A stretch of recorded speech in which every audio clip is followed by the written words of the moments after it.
I'm needing a new door for my CNC closet and my shop vac storage. The doors that were there before were just some bifold doors, and they were kind of a pain in the butt when the car was in here because I couldn't open them all the way if I needed to get to my CNC machine and my shop vac. So I'm going to be building a sliding barn door along this wall here. The opening is more than 4 foot though, so I'm gonna have to do some, like a sheet of plywood with a border around it just to make it big enough, and I'm gonna have to use a 10-foot sliding rail to get it to open all the way. So my plan is to use this 1/4-inch plywood and some regular construction lumber to make a door. It's gonna be just a basic barn door, but it's gonna be all painted black, and I'm gonna do an extension here with a 2x4 to have the track slide on so it's flush with the face of that trim that's there now. So first thing I'm gonna do is get this wood cut down, and I'm gonna do lap joints, and I'm also gonna have some routed grooves for the panel to go into, the 1/4-inch panel. But I'll just be using my table saw for that since I don't have a router table. So I went ahead and got on here on Google SketchUp just to kind of get an idea of what I wanted to do out in the garage, and I had a couple different ideas for doors. I wanted to be pretty simple, so I think I like this design better, just for, I guess, ease of building it and just the look. I went ahead and drew my existing opening here too, just so I could kind of make sure the door is going to fit okay. And I'm going to get some dimensions here and go ahead and get outside and start cutting some wood.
Okay, now that I got them all notched out for the lap joints, I've already taken my table saw and I kind of ran them back through a little bit just to clean them up, to get them a little smoother. I'll probably have to use a hand chisel to get the rest out. I'm gonna go ahead and cut a notch down the inside edges of each one of these so I can have a notch around the whole inside perimeter for my paneling that I'm putting in there, my 1/4-inch ply.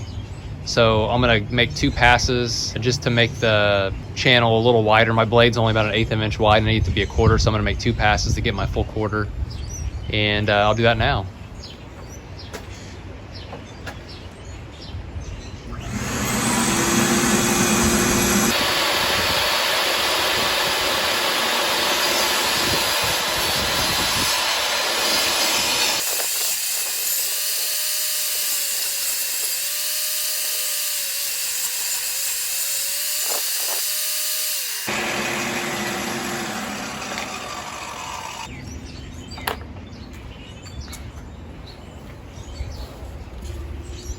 So I got my channel here.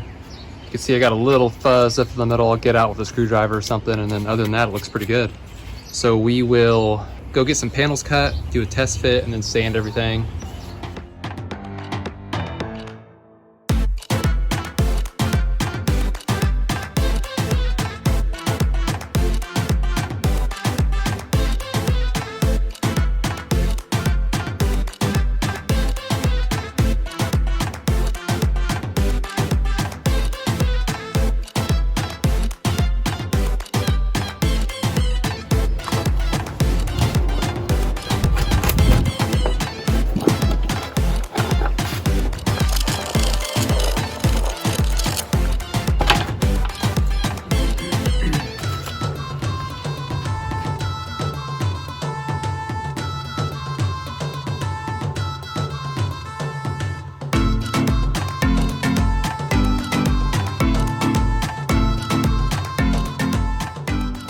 Okay, I'm gonna lay it all out on the floor here to see if it looks okay.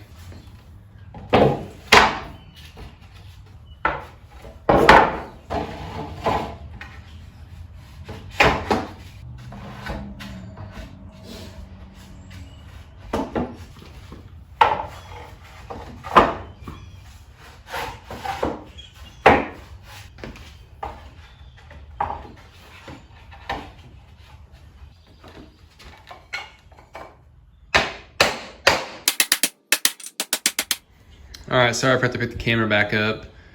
I was getting that joint in there. It was a little tight, so I sanded it a little bit with the sander and got it to go pretty easily now. So this is what it looks like right now before the paneling's inside, or I'm sorry, the plywood. And it looks pretty good, I like it. It's gonna be substantial. The only thing that I always forget to do with the construction lumber is make sure it's all the same width. This top board here is actually like 7 3/8 instead of 7 1/4. And you can see it sticks up a little bit on top. So I'm gonna get it, once I get it all glued up and everything, I'm just gonna take my circular saw and run down the top of that and get it taken care of. And that'll be it. I'm gonna go ahead and get the paneling cut here. I'm probably done for the day. This has been one day so far, and it's been the good part of a whole half a day, if not more, getting all these overlaps cut. So I'm gonna be done for this evening, I think, and go let my back and my shoulders rest. And I'll come back tomorrow night and get going on the paneling part of it. Okay, well, I lied. I'm gonna work on it a little bit longer this evening. So my groove around the whole outside here is 3/4 of an inch deep. So I'm going to I'm gonna cut my boards to fit in there. I'm gonna leave it an 1/8 inch shy on all the measurements. That way I can for sure get in there and it's not tight. And I'll cut 2 of them that are both the same, and I'll disassemble and get some glue ready, and we'll slide the panels in and glue it, or clamp it back together and let it set for the evening.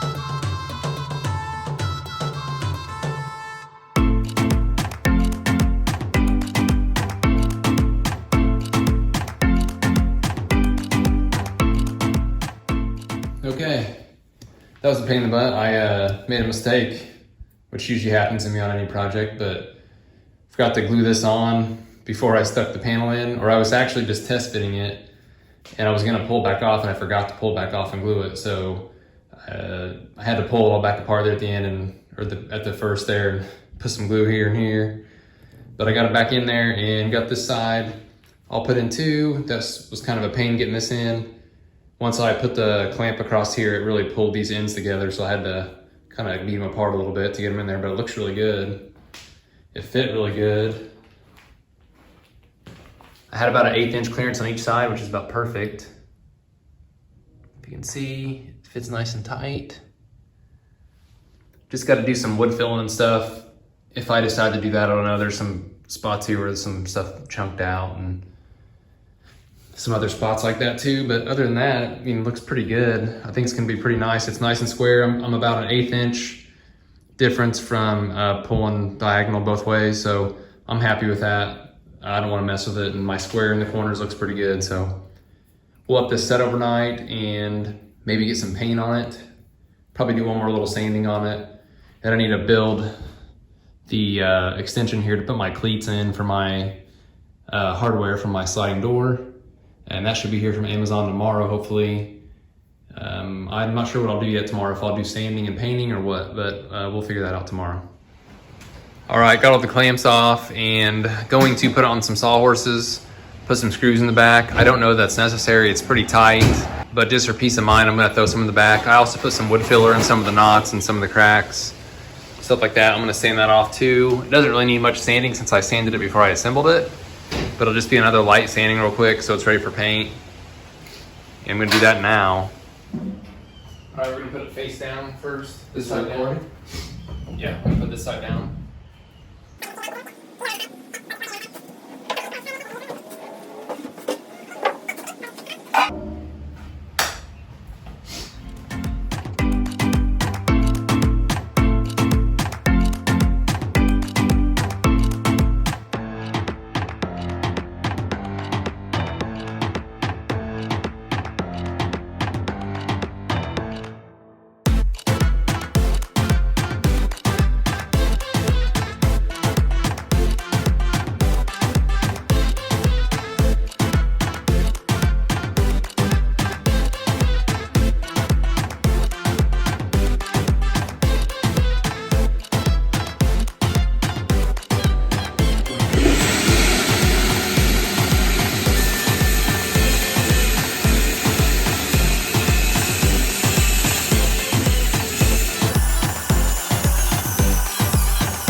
All right, I got it all sanded, all the wood filler sanded off, looking good. I was gonna try to decide between paint colors, and I was wanting to do either black or the same color as the garage door over here.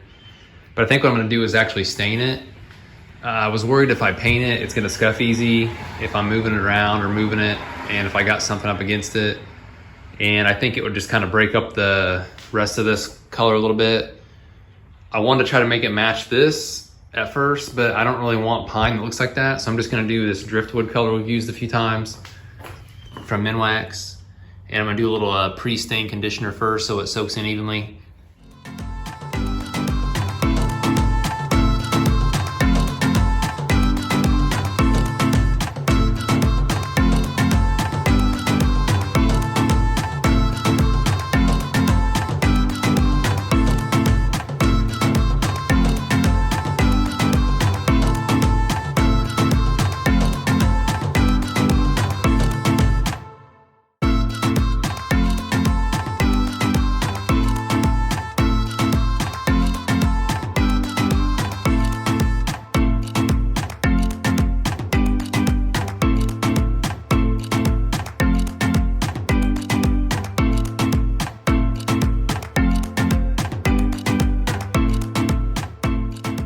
Okay, it's all stained. It's not quite what I wanted. It's close. So the wood conditioner, when I did a test on the other side, it kind of didn't soak in as much because I hadn't sanded the other side as much.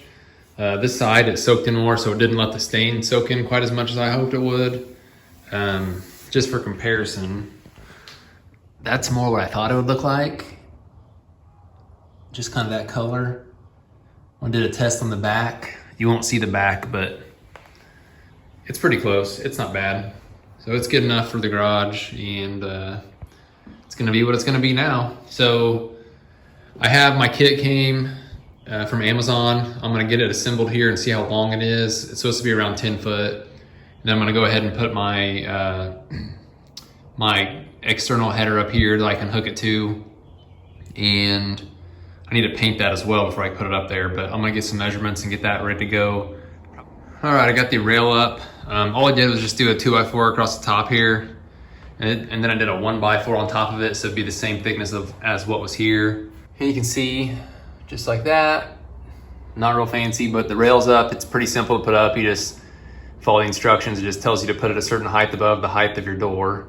And I just basically just took my level and went down and made some marks everywhere there was a hole and put those up. You can see this is a 10 footer, so it has a joint here. And you can see they just have these standoffs that hold it out from the wall. And I got a lot of fingerprints and stuff on here, but it's a garage. Got a couple things I need to fix too, looks like. Some other paint, but anyway, I'm gonna put the door up here and try to get it kind of where I want it, and then put the rollers on, which, sorry guys, that's these here. And they just bolt on, it looks like, with some bolts and some nuts. And there's a floor guide as well, but I'm not gonna be using that because I don't really wanna put holes in my new floor. So I'm gonna do that now and see how it looks.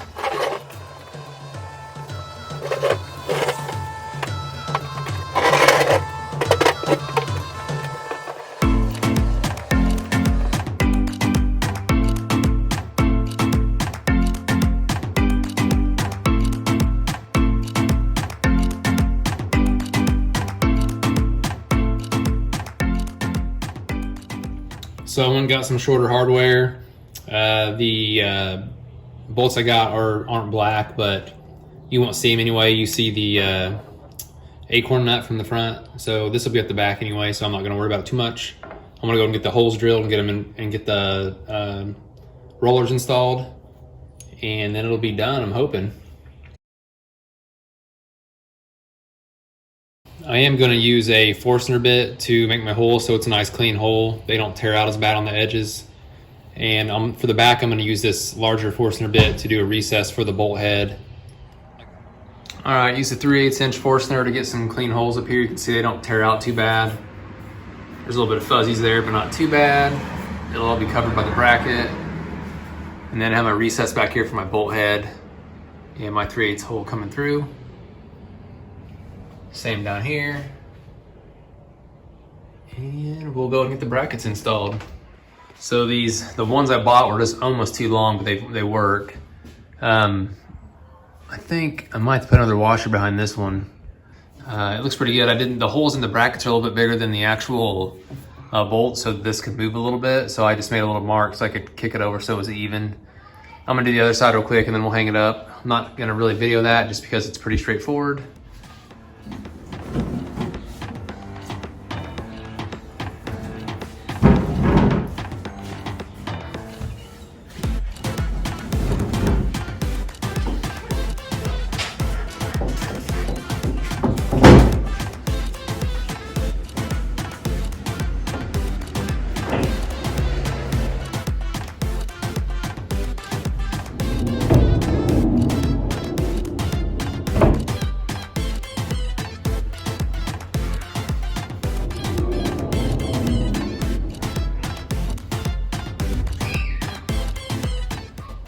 And that's pretty much it. It fits pretty good. There's like about a half to 3/4 inch gap behind it around all the way down, which I'd prefer actually, so it's not rubbing the trim. It's just more there to cover the closet so you can't see in there, all the junk.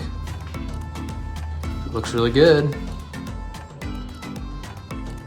All right, well guys, thanks for watching. I hope it was a decent video to watch, or at least was entertaining somewhat.